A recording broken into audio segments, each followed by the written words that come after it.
Evliliğin tabii ki bir matematiği olur. Her şeyin bir matematiği var. Yani evrenin düzeninin bir matematiği var. Sevgi denklemine takılmayacağız. Saygı denklemine takılacağız ve sabırlı olacağız. Evlilik hakikaten emek istiyor. Dolayısıyla evliliğin bir denklemi de var, formülleri var, kuralları var ve en önemli denklem sabırlı olmak. Eşim ilgisiz. Hocam tamam, sen ne kadar ilgilisin? Senin katsayın, senin ilgi gösterdiğin katsayın kaç? Eşinin katsayısı kaç? Buradaki oran ve orantısızlığa bak. Şunun üzerine basa basa altını çizmem gerekiyor. Her evliliğin kendine has bir matematiksel özelliği ve bir kimyası var. Hiçbir evlilik bir diğeriyle kıyaslanamaz, kıyaslanmamalıdır.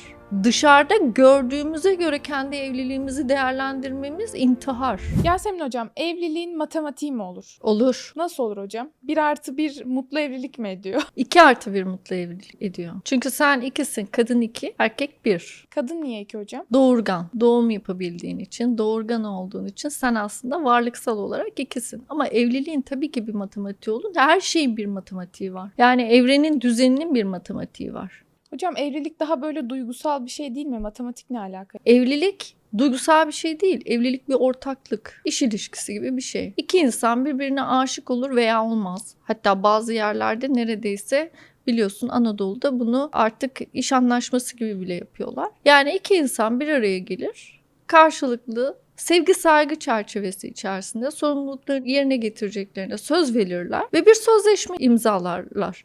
Eline de bir tane defter verirler. Artık evlisiniz, karı kocasınız derler. Mahkemeye gidersiniz. 5 dakika sonra da iki yabancı olarak ayrılabilirsiniz. Dolayısıyla bu bir sözleşme. Duygusal bir birliktelik değil aslında. Hocam hangi denklemi çözeceğiz de mutlu bir evlilik sahibi olacağız o zaman? Sevgi denklemine takılmayacağız. Saygı denklemine takılacağız ve sabırlı olacağız. Evlilik hakikaten emek istiyor. Bir şirket kuruyorsun, bir sermaye koyuyorsun. Şirketin yapısı, sermayesi gereği şirketin bir büyüme süreci var. Evlilikte de aynı bu şekilde bir büyüme süreci var. Bir oturma süreci var. İşte biz buna 1. yıl diyoruz, 3. yıl diyoruz, 5. yıl diyoruz, 7. yıl diyoruz, 10. yıl diyoruz. Yani riskli süreçler de var burada. O süreçlerden çünkü iki insan 20'li yaşlarında evleniyor. Şimdi daha geç evleniyorlar da bizim zamanımızda daha erken evleniliyordu. 10 sene sonra bir bakıyorlar artık yaşları orta yaş. 10 sene sonra bir bakıyorlar artık yaşları ileri yaş. Yani aslında birlikte büyüdüğünüz bir süreç yaşıyorsunuz ve bir kolonileşme var. Yani yeni bir çocuk, bir ikincisi, sonra ileriki evrelerde damatlar, gelinler vesaire değil mi? Baktığında bir topluluk oluşturuyorsun ve topluluğun temelinde bazı matematiksel kurallar olmak zorunda. Yani o kurallar çerçevesinde ilerlemek zorundasın. Dolayısıyla evliliğin bir denklemi de var, formülleri var, kuralları var ve en önemli denklem sabırlı olmak. Peki bu denklem bozulduğu zaman ne yapmamız lazım hocam? Evliliğin denkleminin ne ile bozulduğuna bakmak gerekiyor. Problem olarak göreceksiniz. Yani bir matematik problem olarak görün evliliğin denklemlerini. Mesela hangi konuda bir problem yaşıyorsun? Karşı tarafın ilgisizliği konusunda bir problem yaşıyorsun. O ilgisizlik konusunu verilere dökmen gerekiyor. Temeline bakman gerekiyor. Önce problemi tanımlaman, sonra o problemin tanımlamanın derinlerine inmen, neden olabilir diye sorular sorman, hangi olasılıklar mümkün diye bakman ve o formüllendirme çerçevesinde ilerlemen gerekiyor. Fakat tabii ki şimdi biz artık şöyle değiliz. Sabırlı değiliz, çözüm odaklı değiliz, dikkatimizi dağıtan çok fazla unsur var ve bir de çok fazla bilgi kirliliği var. Evliliğin denklemi bozulduğunda bizdeki olay şu, bu problem değil, bu evlilik değil, bu matematik sorusu yanlış yazılmış deyip yırtıp atmayı tercih ediyoruz maalesef. Mesela bu denklemi kurarken ilgisizlik dediniz ya, mesela ilgisizliğin katsayısını fazla yazıp mesela yanına ne yazmamız lazım? Ama çok temiz biri mi? Sen bir problem belirliyorsun. Veriler var değil mi? Mesela ilgisizliğin katsayısı, ilgisizlik temel problem diyelim. İlgisizliğe bir katsayı koydun. 7 koydun. Bu problemin verileri. Dönelim. Bir de aslında pozitif katsayıları koyalım. Bu ilgisizlik gösteren kişinin pozitif özelliklerine bakalım. Bir de onları katsayılarla koyalım. Sonra da formüllendirelim. Sonra ortaya bir ortalama çıksın. Eksi Değil mi? çıkarsa hocam ne olacak? Eksi çıkmaz. Çünkü bir ortalama illaki, yani bir insanın artısı olduğu kadar eksisi de var, eksisi olduğu kadar artısı da var. Fakat orada bizdeki temel problem ne biliyor musun? Biz kendimize hiç dönüp bakmıyoruz. Yani bizim, özellikle ben kadınlara hitap ettiğim için ve bu video serilerini kadınlar için hazırladığım için söylüyorum. Yani bizim öncelikli bakmamız gereken yer zaten kendimiziz. Yani bizim sorumluluklarımız ne kadar, biz ne kadar ilgiliyiz? Eşim ilgisiz hocam. Tamam, sen ne kadar ilgilisin? Senin katsayın, senin ilgi gösterdiğin katsayın kaç? Eşinin katsayısı kaç? Buradaki oran ve orantısızlığa bak. Bu ilk defa nerede başladı bu ilgisizlik? Başından beri böyle miydi? Eğer böyleydiyse o zaman karakter özelliklerine bakalım. Yani belki de duygularını çok ifade edemiyor. Ne yapıyoruz orada? Empati. Yani biraz daha empat düşünceye giriyoruz. Belki de zaten sevgisini gösterme yolları farklı. Yani şimdi herkesin sevgiyi gösterme şekli aynı değil. Evliliğin matematiği dediğimde şunun üzerine basa basa altını çizmem gerekiyor. Her evliliğin kendine has bir matematiksel özelliği ve bir kimyası var. Hiçbir evlilik bir diğeriyle kıyaslanamaz, kıyaslanmamalıdır. En büyük yaptığımız problem televizyon dizilerinde, sosyal medyada gördüğümüz evliliklerle kendi evliliklerimizi kıyaslıyoruz. Böyle bir dünya yok. Senin ailen sana özel, parmak izi gibi. Senin ailenin dinamikleri, kültürel yapısı, fiziksel yapısı, finansal yapısı, politik yapısı, yani Amerikalı bir aileyle Alman bir aile, Alman bir aileyle Türk bir aile aynı olabilir mi?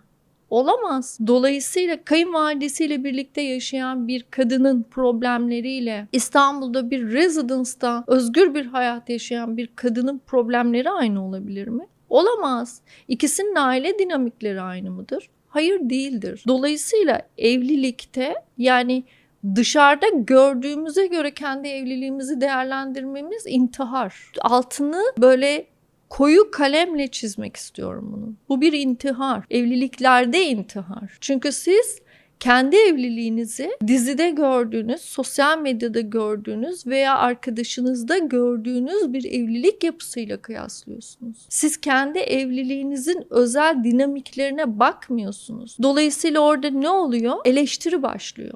Yargılama başlıyor. Onun kocası bunu yapıyor, sen niye yapmıyorsun? Peki sen kendin ailende diğeri gibi davranıyor musun? Hayır. Kendi ailenin temel verilerini alt alta koyacaksın ve kendi ailene uygun bir matematiksel çözüm bulacaksın. Bir psikolojik çözüm bulacaksın. O ilişkiyi formüllendireceksin. Diyeceksin ki benim eşim bu hassasiyetlere sahip. Ben bu hassasiyetlere sahibim. O kadar derin ve temel konuları var ki bunun.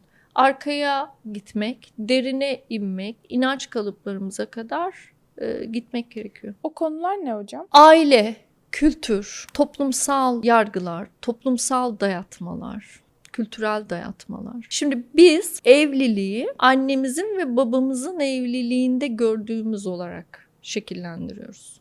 Doğru mu? Resimdeki evlilik erkek baba, kadında anne figürü. Büyüme sürecinde bunları yargılayabiliyoruz, sorgulayabiliyoruz. O da kendi annesini babasını kopyaladı ve geldi. Öğrendiği şey bu.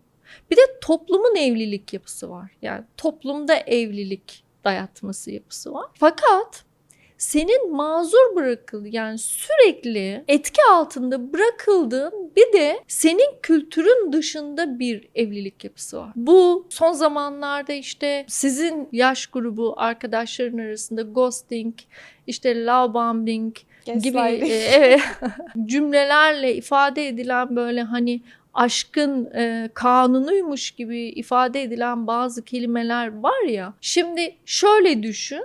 Ben bunlara çok yabancıyım. Benim annem çok yabancı. Benim annemin annesinin evliliğe bakış açısıyla seninki aynı değil. Doğru mu? Fakat ben seni büyütürken diyorum ki sana evlilik bu demek kızım. Ve sen zaten bunu görerek büyüyorsun. Fakat sen sosyal medyada Koreli'den, Amerikalı'dan, Alman'dan, İngiliz'den, yani toplumsal, kolektif dünyadan da başka bir evlilik yapısı görüyorsun. Dizileri açıyorsun, başka bir evlilik yapısı görüyorsun. Hatta TikTok'a giriyorsun, oraya giriyorsun, buraya giriyorsun. Çok acayip bir şeyle karşı karşıya kalıyorsun, değil mi? Evet. Hocam yani kültür karmaşası mutsuz evliliğe mi sürüklüyor insanları? %100. Kültür karmaşası ucube bir toplum yaratıyor. Amerika'da veya Avrupa'daki psikologlara bir Türk, ben yurt dışında göçmen kadınlarla, yani Türk kadınlarla çalıştığım için aileyle ilgili bir psikoloğa gittiklerinde bir yabancı psikologdan bizim kültürümüzdeki kadınlar yardım alamıyorlar. Çünkü onlarda gelin, görümce, kaynana kavramı yok ki. Nasıl ya, anlamıyor ki doktor zaten. Yani buna uygun bir psikolojik terimi yok, yani bir uygulaması yok. Bu ona göre mümkün değil. Bir kayınvalidenin bir hayatın içinde bu kadar olması kavramı, böyle bir şey olamaz zaten yani. Fakat gel bizim kültürümüze, biz kayınvalidesiz bir evlilik ilişkisi düşünebilir miyiz mesela? Varsayalım, düşünelim. Senin nişanlın veya sevgilin dedi ki hayatım biz evleneceğiz ama annem gelmiyor. Aa. Nasıl? Bak. Yani sen yeni kuşaksın. Hemen dersin ki beni sevmiyor mu? Beni istemiyor mu? Çünkü senin gördüğün kültür ailelerin de içinde olduğu bir evlilik kültürü. Doğru mu? Zaten onlar olmazsa beni istemiyorlar psikolojisine gireceksin. Öbür tarafta da onların olduğu bir evlilik kültürü diye bir şey yok. Fakat biz terapi yöntemlerimizde hangi ekolleri takip ediyoruz? Batı ekollerini takip ediyoruz. Dolayısıyla ne yapmamız gerekiyor? Batı'nın o çok güzel terapi yöntemlerini kendi kültürümüzle match etmemiz gerekiyor ve ortaya bir sistem getirmemiz gerekiyor. Fakat yaşadığımız toplumda, şu anda kültürel yapıda, maalesef sosyal medyada, çokça dizide ve çokça gündüz kuşağı programında biz bunun tam aksine maalesef ama maalesef figürler görüyoruz. İşte mesela bak, kendini sana değersiz hissettiren insanı hemen bırak. Narsisttir yani. Bırak. Tüketim toplumu. Bırak. İyileştiri yok. Temele in, çözümle yok. Bırak. Sen çocuğunu bırakabilir misin? Eşini hemen bırak. Niye? Belki iyileştirebilirim. Çünkü severek evlendim. Ne oldu da değişti ve dönüştü? Buraya bakmadan bırakayım mı? Yani biz her şeyi hemen bırak. Tüket. Yok et. Kaldır ortadan, öldür kıvamında yaşıyoruz artık. Bilgiyi yok et. Evliliği yok et. İlişkiyi yok et. İşte ghosting. Dolayısıyla önümüze hayalet olan adamlar ve hayalet olan kadınlar çıkmaya başladı. Çünkü şöyle yapıyor. Bana uygun değil diyor. Ertesi gün yok. Kültür karmaşası bunu yarattı bizde.